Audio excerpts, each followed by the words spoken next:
bonjour à tous et bienvenue dans The Fabulous Pitch Zone.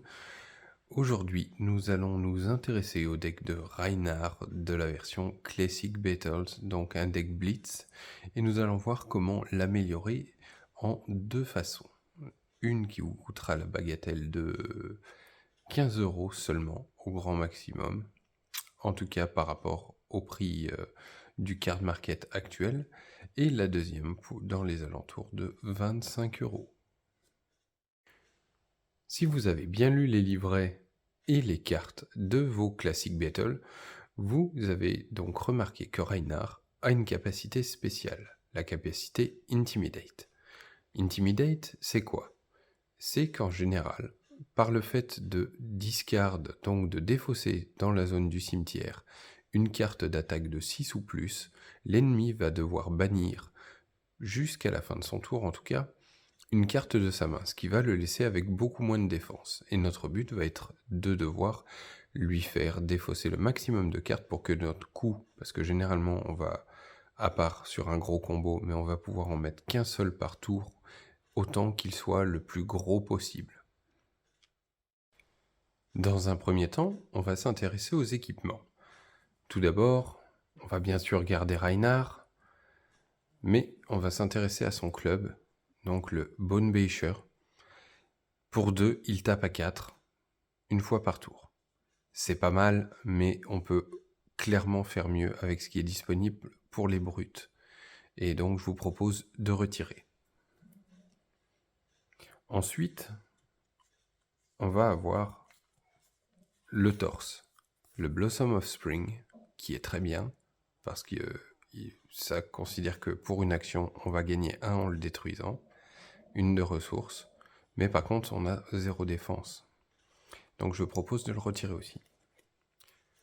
Ensuite, ce sont les gants. Les gants, on va les retirer, parce que avoir 2 de défense, c'est très bien. Pour un pitch de 1, ça c'est moins bien. Pourquoi ? Parce que Reinhardt, il a besoin de ressources pour pouvoir attaquer, et autant que ces ressources lui servent à lui, et pas à défendre. Donc on va le retirer aussi, et on va donc garder les Iron Legs et le Bone Visor, pour le moment. Nous allons maintenant nous intéresser aux cartes du deck. Alors comme je l'ai dit, Reinhardt joue beaucoup sur le fait d'intimidate par la défausse de cartes de 6 ou plus. Bien sûr, vous me direz, il peut intimidate même sans défausser sur l'effet de certaines cartes. Oui, mais dans beaucoup de cas, la capacité de la carte de Reinhardt, donc le héros en lui-même, s'active par la défausse de cartes. Et nous allons voir qu'aussi, cette défausse de cartes va pouvoir aussi améliorer d'autres choses. Donc, fatalement, on va essayer de retirer toutes les cartes qui n'ont pas 6 d'attaque ou plus, voire qui n'ont pas plus d'attaque du tout. Donc des cartes d'action ou de defense reaction. Donc on va commencer par Awakening Below. Awakening Below, on va les sortir parce que même si elles ont un effet très cool pour 1, donc on intimidate et la prochaine attaque va gagner plus 3 et ça a go again. Donc c'est très bien, mais on peut avoir mieux. Bearfang, on va le garder.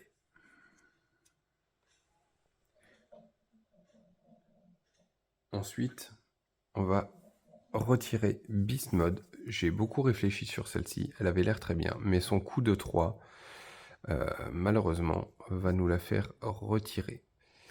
Pourtant, c'est une de 6, vous me direz, et si on a intimidé, elle gagne plus 2, donc potentiellement, c'est une 8 de dégâts. Et pourtant, on va la retirer, mais vous verrez pourquoi plus tard.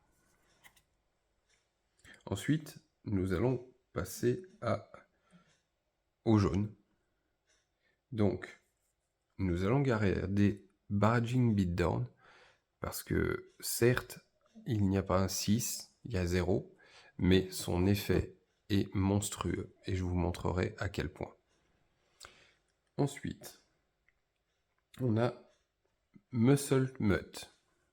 Eh bien, même si c'est une 6 de dégâts, j'ai décidé de la retirer, parce que son coût de 3 est assez élevé pour moi. Et le fait qu'elle n'ait aucun autre effet pour moi, c'est pas du card advantage, donc je le vire. Ensuite, pour les mêmes raisons, Raging Onslaught, ça dégage aussi. Donc hop, je mets sur le côté tout ce que je retire. Ensuite, pour encore les mêmes raisons, Smash with Big Three. Celui-ci est retiré aussi. On garde Smash Instinct. En revanche, Wounded Bull, on peut le retirer également. Celle-ci, pourtant qui est très bien dans le deck de base, c'est pareil, c'est son coup de 3. Et le fait que il faut que l'ennemi ait moins de points de vie. Et c'est pas dans notre but, surtout en blitz, d'avoir moins de points de vie que l'ennemi, parce que ça peut très vite se retourner contre nous, juste pour un point de dégâts en plus. Non. Ensuite, dans les bleus. Dans les bleus, c'est là où on va le plus changer de choses. Et vous allez voir à quel point Dodge, c'est une Defense Reaction à 0. Et je vais vous montrer qu'on va en avoir une bien plus puissante que ça. Et qui peut clore une partie. Ensuite, Come to Fight. Come to Fight, pas d'attaque. Au revoir. Clearing Below, on retire. Pas d'attaque. Rally the Rearguard. Donc, une 4 d'attaque. Je suis désolé, on la retire. En revanche, Wrecker Ramp, on va les garder.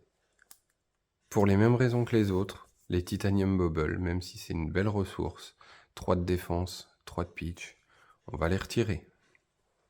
Et malheureusement, le chef Rokutan, eh bien, on va le retirer parce que je le trouve très très compliqué à placer. Même si elle défend à 3 et qu'elle fait un effet d'intimidate à chaque fois qu'on va jouer une carte avec 6 ou plus d'attaque. Malheureusement, celle-là, quand on va la piocher, on a un risque d'avoir un tour soit vide parce qu'on va pas oser jouer une carte qui va demander de défausser une carte. Et celle-ci, on va pouvoir la mettre en arsenal qu'à la fin, à la toute fin du tour.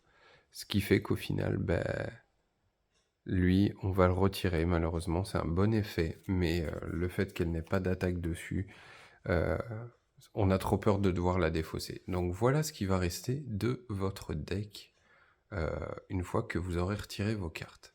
C'est-à-dire pas grand-chose.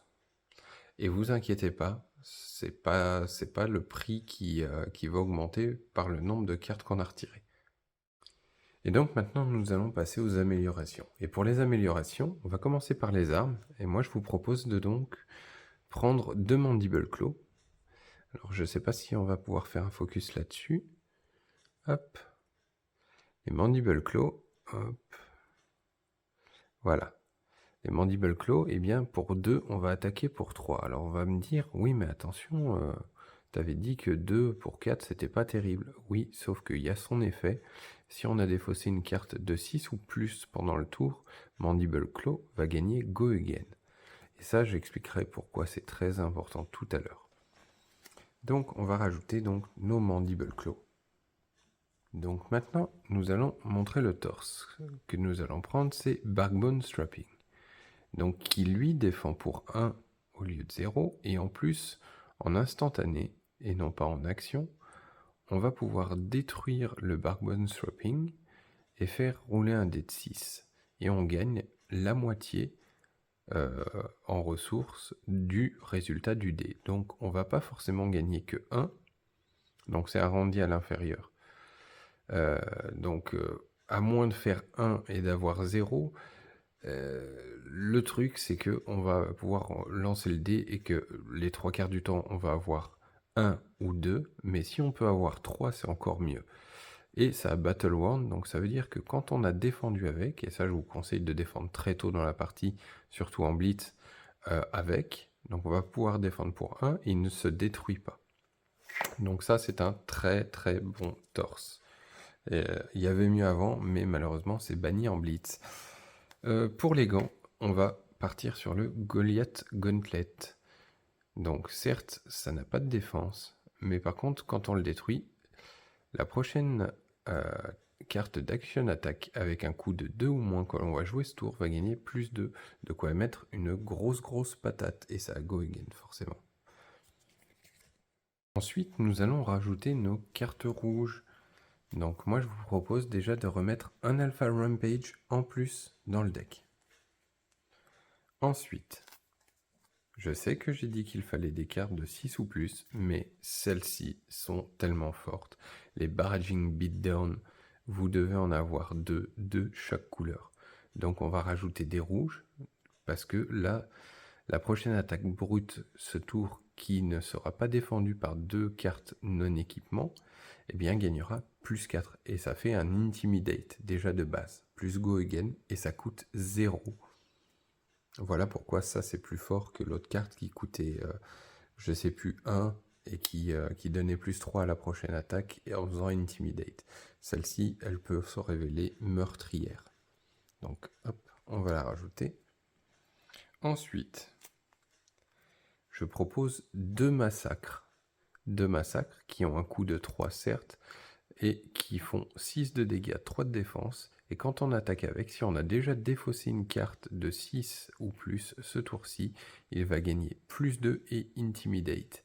Et si jamais on vient à la défausser pour payer le surcoût d'une attaque brute, eh bien on Intimidate encore.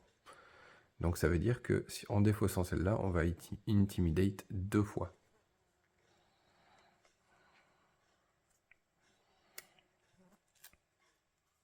Ensuite, et pour finir avec les cartes rouges, on va rajouter Pulping, qui coûte 2, qui tape à 6, et qui fait qu'on pioche une carte et qu'on défausse une carte au hasard. Et si on défausse une carte avec 6 ou plus, eh bien il gagne Dominate. Et Dominate, eh bien ça veut dire que l'adversaire ne pourra défendre qu'avec une seule carte de sa main, s'il lui en reste plusieurs à ce moment-là de la partie.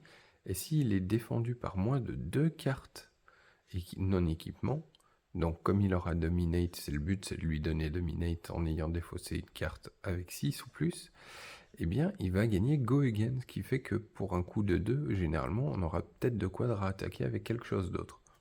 Par exemple, une Mandible Claw. Donc maintenant on va passer aux cartes jaunes. Les cartes jaunes, on va rajouter ceci. 2 Barraging Bighorn, qui pour 2 défendent à 3, tape à 6, mais en coup additionnel demande de défausser une carte, et si elle est défendue par moins de 2 cartes non-équipement, ça a Go Again, donc une possibilité encore de pouvoir réattaquer. Ensuite, la carte peut-être la plus importante du deck à mon sens, parce que c'est elle qui donne lieu à de gros combos, ça va être Blood Rush Below. Blood Rush Below, pour un coup de 1, c'est une carte d'action, donc pas d'attaque, attention. Et donc pour un coup additionnel, on va défausser une carte.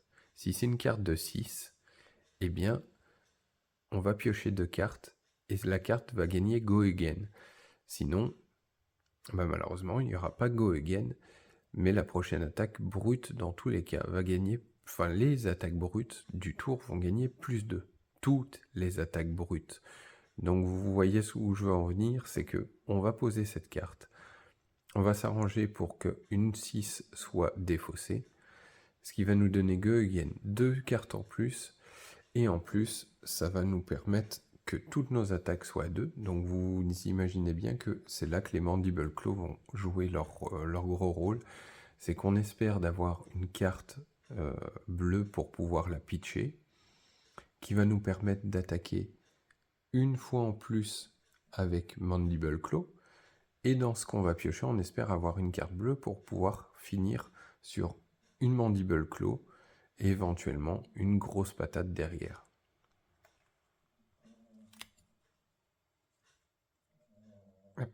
Ensuite, alors je n'en ai qu'une en main, mais je propose de rajouter 2 Savage Swing. Et ensuite, 2 Wrecker Romp. Ah oui, je n'avais pas expliqué pourquoi on gardait Pack Call. Parce que Pack Call, bon, certes elle coûte 3 pour taper à 6, mais on ne va pas l'utiliser vraiment pour taper celle-ci. On va l'utiliser pour son effet de défense. Si on défend avec, eh bien on va pouvoir faire en sorte que si on regarde la carte du dessus du deck, et si ce n'est pas une carte avec 6 ou plus, eh bien on peut la mettre en dessous du deck. Sinon, on peut la laisser au-dessus. Donc ça va nous permettre, pour le tour suivant, où on va attaquer, de savoir que la carte du dessus, ça sera une 6. Ce qui fait que pour certains effets de cartes, comme Pulping, eh bien, on va pouvoir... Non, je crois que c'est pas Pulping, c'est peut-être Massacre. Non, c'est Pulping. Pour Pulping, eh bien, on va pouvoir essayer de faire en sorte que Pulping soit notre dernière carte en main quand on la joue, et donc on va piocher une carte, la défausser, on sait d'avance que c'est une 6. Ensuite, bah forcément, on va arriver dans les bleus, donc Barraging Beatdown, encore une fois, qui est très puissante même en bleu, mais qu'on va utiliser dans les premiers tours pour pitcher surtout. Ice Roller que j'aime bien parce qu'elle a un coût de 0. Ça pitch bleu, donc 3 ressources, ça défend à 3, et ça intimidate, et si jamais on a fait rouler un dé de 6 ce tour-ci, à la place on va intimider 2 fois, et ça go again. Donc c'est conjointement à l'armure, quand on va si on a Hate Roller par exemple, et qu'on détruit l'armure pour gagner des points de ressources, on va acheter un dé, et bien si on fait un 6 avec, High Roller va pouvoir en plus intimidate 2 fois. Ça arrive pas souvent. La défense réaction dont je vous avais parlé tantôt. Ici, elle coûte 0 aussi, c'est un pitch bleu également. Elle défend par contre à 4 au lieu de 2, mais attention, elle a un coût additionnel, c'est qu'on va défausser une carte. Et si la carte qui est défaussée est une carte d'attaque de 6 ou plus, Reckless Swing va infliger 2 points de dégâts au héros qui attaque. Et sur ça, on peut gagner une partie, très honnêtement. Parce qu'il suffit, mettons que vous n'avez qu'une carte avec de l'attaque sur ce tour-ci dans la main. Pas de bol. Et vous vous dites, je vais peut-être pas pouvoir du coup attaquer le tour suivant. Et bien ce que vous faites, vous défendez, surtout si l'adversaire est très bas en poids de vie, vous défendez avec toutes les cartes actions de votre main que vous pouvez. Et ensuite, vous allez caler en défense réaction Reckless Swing, et vous n'aurez plus qu'à défausser votre carte d'attaque pour infliger 2 dégâts à l'adversaire, même si votre tour d'après, ce ne sera que de piocher. Et enfin, on va avoir Sand Sketched Plane pour 0, qui défend à 3. C'est une spécialisation de Reinhardt, et on va aller chercher une carte dans la bibliothèque, n'importe laquelle, et ensuite on va en défausser une et mélanger notre deck. Si la carte défaussée a 6 ou plus, on va gagner 2 points d'action. Donc celle-ci, elle permet de tutoriser une carte et de gagner 2 points d'action. Donc de pouvoir continuer à attaquer et derrière attaquer encore. Donc voilà, je vais vous montrer maintenant à quoi ça ressemble. Et voilà, donc ça doit vous donner à peu près ça. Hein. Oubliez pas que le Savage Swing en jaune, il en faut 2 à ce niveau-là de l'histoire. Et donc là, vous avez en gros pour, en achat à l'unité, moins de 15 € de cartes supplémentaires pour remplacer les autres. Eh bien, vous avez un deck qui est complètement viable pour vos Event Armory, et je dirais même qui est plutôt assez compétitif. Parce que à 2 cartes, 4 cartes près peut-être, eh bien vous avez des cartes qui sont très puissantes. Maintenant, si vous voulez voir pour donc à peu près 12 € d'investissement plus ce que vous pouvez changer, eh bien il y aura ceci, Beast Within, qui elle est plutôt entre 6-7 € l'unité. Et donc, Beast Within, ça tape à 6, ça coûte 3, ça défend à 3. C'est une jaune, mais son effet est génial, parce que si elle est mise dans un cimetière, quel que soit l'endroit, à part la combat chain, eh bien on va bannir la top carte du deck, perdre un point de vie certes, mais si on défausse une carte de 6 ou plus, eh bien on va la mettre dans notre main. ce qui va nous permettre qu'en défaussant celle-ci par l'effet d'une carte, eh bien déjà on va activer l'Intimidate parce que c'est une 6 ou plus, mais en plus, eh bien, on va pouvoir piocher notre carte derrière si on a de la chance de tomber sur une 6 ou plus, et vu le nombre qu'il y en a dans le deck, ce serait malheureux de ne pas tomber dessus, ça peut arriver. Et dans ce cas-là, on virera les Savage Swing pour remplacer avec les Beast Within. Hop. Et donc là, on aura un deck pour moins de 25 € qui va remplacer notre deck précédent et qui sera encore plus compétitif. Mais bien sûr, vous n'êtes pas obligé, vous pouvez y aller par étapes. Forcément, en équipement, on pourra avoir encore mieux, hein. On pourrait avoir les bottes légendaires, le casque majestique, voire Arcanute Skullcap. Enfin, il y a plein de choses à améliorer encore, mais pour du budget, donc du deck budget, donc moins de 25 €, c'est ce que je vous proposais ici. Je pense que on peut presque pas faire mieux, je pense, à mon sens. Sachant que là, on n'est pas loin d'une liste comme j'ai joué en skirmish. Donc c'est très très viable. Donc voilà, je vous trouverai de toute façon le résumé de la liste dans la description. Et normalement, bah, ça colle au prix card market du moment où je fais la vidéo. Bien sûr, si vous la regardez dans quelques temps et que les prix ont augmenté, bah, faudra pas m'en vouloir. Donc voilà, bah, j'espère que cette vidéo vous aura plu et que le format vous plaît. Si vous voulez, si on atteint assez de likes pour me montrer que ça vous plaît, on pourra essayer de faire la version d'Orinthea. Eh bien, je vous remercie de l'avoir regardé, en tout cas, cette vidéo. Ça m'a fait plaisir de la faire depuis le temps que je voulais la mettre en place, depuis que j'ai ouvert Classic Battle. Je peux enfin la faire et bah, je suis très heureux si vous êtes encore là à la fin de la vidéo. En tout cas, je vous remercie beaucoup et je vous dis à la prochaine fois pour d'autres aventures de Flesh and Blood.